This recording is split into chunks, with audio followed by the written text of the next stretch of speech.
tayo ulit sa aking kitchen. At today po, magluluto ako ng chicken apritada. Yes, chicken apritada.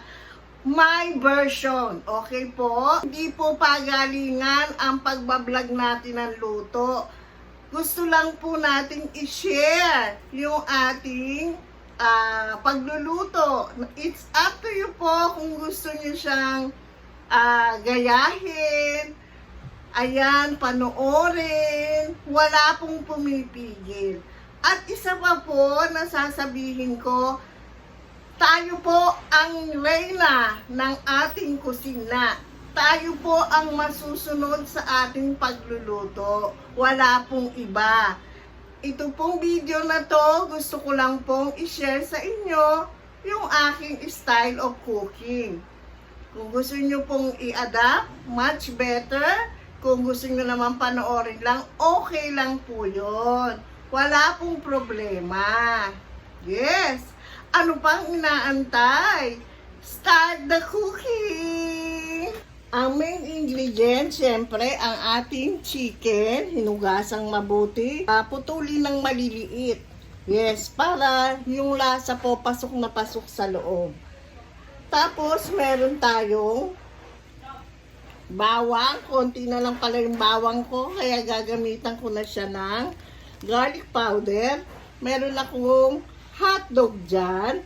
Ito naman po optional. If you want to put some hotdog, wala pong pumipigil sa inyo. Go, go, go lang.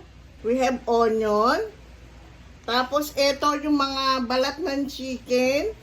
Isasangkot ko yan para lumabas yung chicken oil.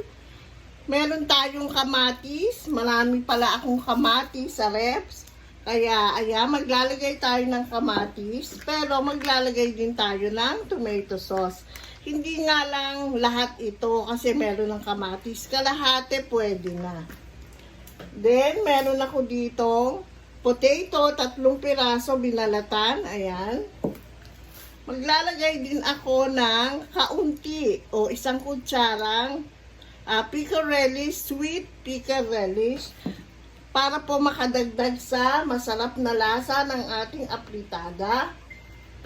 Need natin ng cooking oil. Liquid seasoning, optional kung meron, kung wala, pwede rin. Siyempre, ang importante, the toyo. Meron din po tayong oyster sauce. Ayan, very simple. Today na lulutuin natin, sorry naman, wala siyang carrots, wala siyang bell peppers. Kamukha doon sa mga nakikita nyong style ng pagluluto ng apritada kasi napakamahal po. Kaya hindi ko na lang siya lalagyan. Pero kung meron po kayo, walang problema. Lagyan nyo po siya ng 2 sigurong carrots at saka red bell pepper. Mas masarap po ang kakalabasan. Pero dahil wala nga po akong red bell pepper, gagamit na lang pala ako ng paprika powder as pamalit po sa ating walang bell pepper. O ano pa ang inaantay? Let's do the cooking, guys! Nagpainit na po ako ng mantika. Ayan, a while ago. Ito na yung ating hotdog. Hahanguin ko na. Okay na to. Ayan. Okay na to. Tapos, ine-next natin yung ating patatas. Patatas, kung may carrots po kayo, lagyan nyo rin siya ng carrots.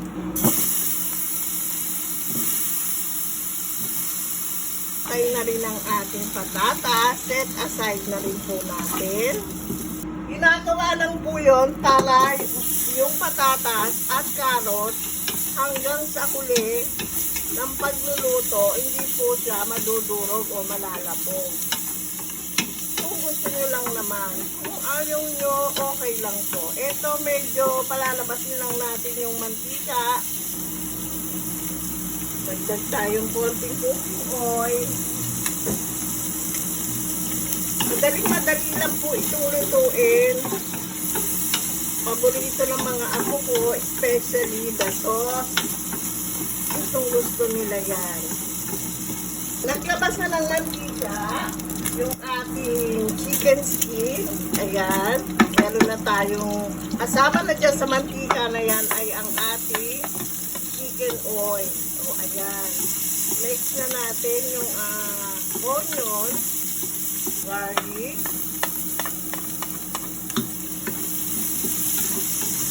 and the tomato. And the tomato.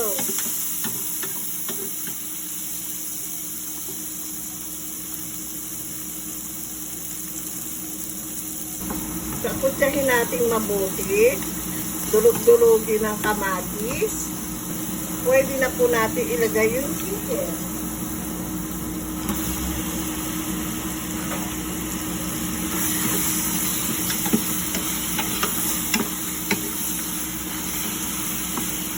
Ayan. Sangkutsa po natin ang chicken. Or saute natin mabuti. Lagyan na po natin ng palasa. Karoon na ng lasa yung ating niluluto. 2 kutsarang toyo muna. Like, lagi ko po sinasabi, pajulit-julit. Mas mabuti na po yung pakonti-konti ang pagpapalasa ng pagkain para madali po nating ma-adjust. Madaling habulin kesa po napaalat na, napatamis na, mahirap na pong habulin o pagandahin ang lasa. Konti-konti lang. Dahil wala akong bell pepper, gagamitan ko siya ng paprika powder. Ayan. 1 kutsara paprika powder. Susunod ko na po yung oyster sauce. Ang oyster sauce po medyo maalat, kaya maglagay lang muna tayo ng 3 kutsara.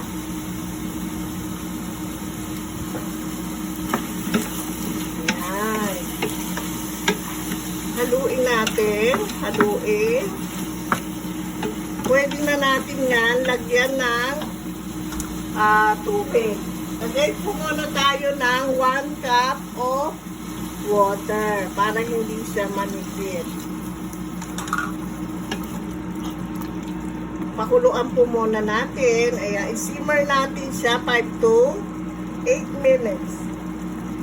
Pwede na rin natin lagyan ng sweet pickle relish. Ayan. At lagay ko na po yung ating potato or patatas. Yes. Next na natin ang tomato sauce. Kalahati lang. Dahil meron tayong ginamit na kamatis, kalahati lang po okay na. Ay, kalahating pack ng 200 grams. So, 100 grams of tomato sauce ang ginamit. Yan. May dadagdag pa po pala tayong pampalasa. Mga 2 pieces lang ng bay leaf. Ayan, laurel. 2 piraso lang po. Hindi naman siya para lumasa. Pang-alis lang po ng lansa ng chicken. And then, pepper po. Paminta. Maglagay tayo ng paminta. According yan sa panlasa nyo. Kung gusto nyo maanghang-anghang, nasa sa inyo na po yun. Kayo na po ang mag-adjust. Yan. From time to time, pakihalo po, dahan-dahan kasi naninigit yung mga patatas.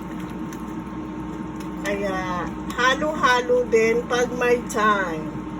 Simmer pa natin yan mga 5 more minutes. Tapos, check ulit. Ganun po ang pagluluto. Patient is a virtue. Kailangan mahaba ang pasensya. Kung gusto nyong lumabas na masarap yung inyong niluluto, check na natin siya. Yan, paglambot ng patatas, sabay na sabay yan sa manok. Ayan, nakita nyo, lumalabas na, umiibabaw na yung mantika niya. Ayan, o. Sign na din yan na malapit na siyang maluto. Pag umaangat na po yung mantika, nung inyong niluluto. Pumupunta na siya sa mga gilid-gilid. Yes. Ayan, lagay na natin yung ating optional na hotdog. Pwedeng meron, pwedeng wala.